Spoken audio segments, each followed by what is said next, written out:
아침부터 저녁까지 우리 새누리당의 후보에 대한 공격에서 시작해서 공격에서 끝나고 도대체 그걸로 국민에게 무슨 희망을 주겠다는 건지 계속 흑색선전만 하고 그래서 우리가 공들여 만든 정책이라든가 공약에 대해서 제대로 설명을 할 기회조차 가기 어려울 정도로 묻혀버립니다.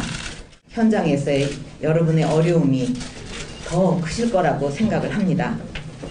정책으로 승부한 정당 언제나 승리했습니다. 그래서 우리가 할 일 역시 오로지 국민만 바라보고 우리가 먼저 변화하고 쇄신하면서 더 좋은 공약과 정책으로 국민에게 다가가는 것입니다. 힘을 내시기 바랍니다. 정의는 결코 패배하지 않습니다, 여러분. 하여튼 떠들썩하게 이 말이 논란이 되는 거를 저도 봤는데 박근혜 후보가 갑자기 이 말을 왜 했을까요?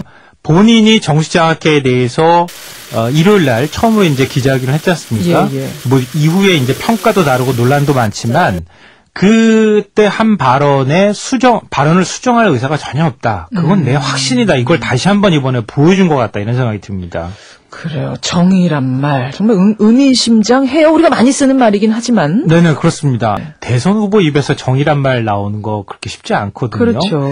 굉장히 의미심장하다 이렇게 볼 수 있는데 정의의 반대말은 우린 불이잖아요. 불이죠. 그러니까 내가 정의면 다른 사람이 불이라는 얘기 아니겠습니까? 다른 야권의 공격은 정치장학회와 관련된 공격은 불의에 해당하니까 내가 가지고 있는 정의를 앞으로 계속 밀고 가겠다 이런 뜻인데 다만 문제는 여기에 대해서 이제 반응이 좀 엇갈린다는 뜻입니다. 새누리당 내부에서조차 당혹스럽다, 뭐 걱정된다 이런 여러 가지 반응들이 나오고 있지 않습니까? 그렇죠. 그러니까 박정희 전 대통령이 5.16을 하고 난 다음에 이후에 이제 국가재건 최고회의라고 이 초법적 기구를 만들지 않았어요. 예. 61년도에 만들어서 62년도에 이 부의장학회를 사실은 반강제적으로 빼앗았다고 표현해야 되나요? 이건 강압이라고 이미 법원에 뭐 판결이 났으니까. 예, 강박이라는 표현을 이제 법원에 썼지만 이제 그렇게 했다는 거 아닙니까? 예. 그것을 정의라고 지금 규정을 하고 있는 거예요. 박근혜 후보의 이런 태도를 단적으로 보여주는 상징적인 사례가 있습니다. 뭡니까? 어제 그 선대위에서 이제 대책회의를 열었는데요. 아침에 예.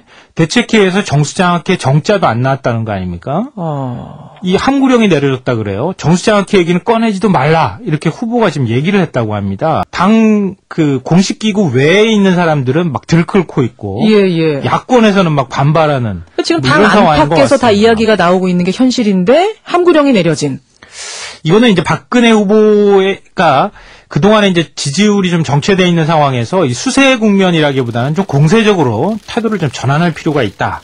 이런 판단을 한 것으로 보입니다. 그리고 이번에 이제 박근혜 후보의 이런 어떤 달라진 태도 같은 경우가 뭐 우리가 비교를 하자면은 이전에는 유경수 여사의 어떤 포용의 태도, 그러니까 통합의 태도를 가지고 있었다고 하면 이제는 그러니까 박정희라고 하는 상징되는 또 강한 보수의 이미지, 여전사의 이미지를 좀 다시 본인 스스로가 얻어가겠다. 이걸 이제 계속 밀고 나가겠다고 하는 것들을 보여주는 것 같아요. 그러니까 후보는 방향을 확실히 잡은 것 같은데 그 방향이 과연 국민의 눈높이, 국민이 원하는 것과 맞느냐 아니냐 이건 또 다른 문제네요. 그렇죠.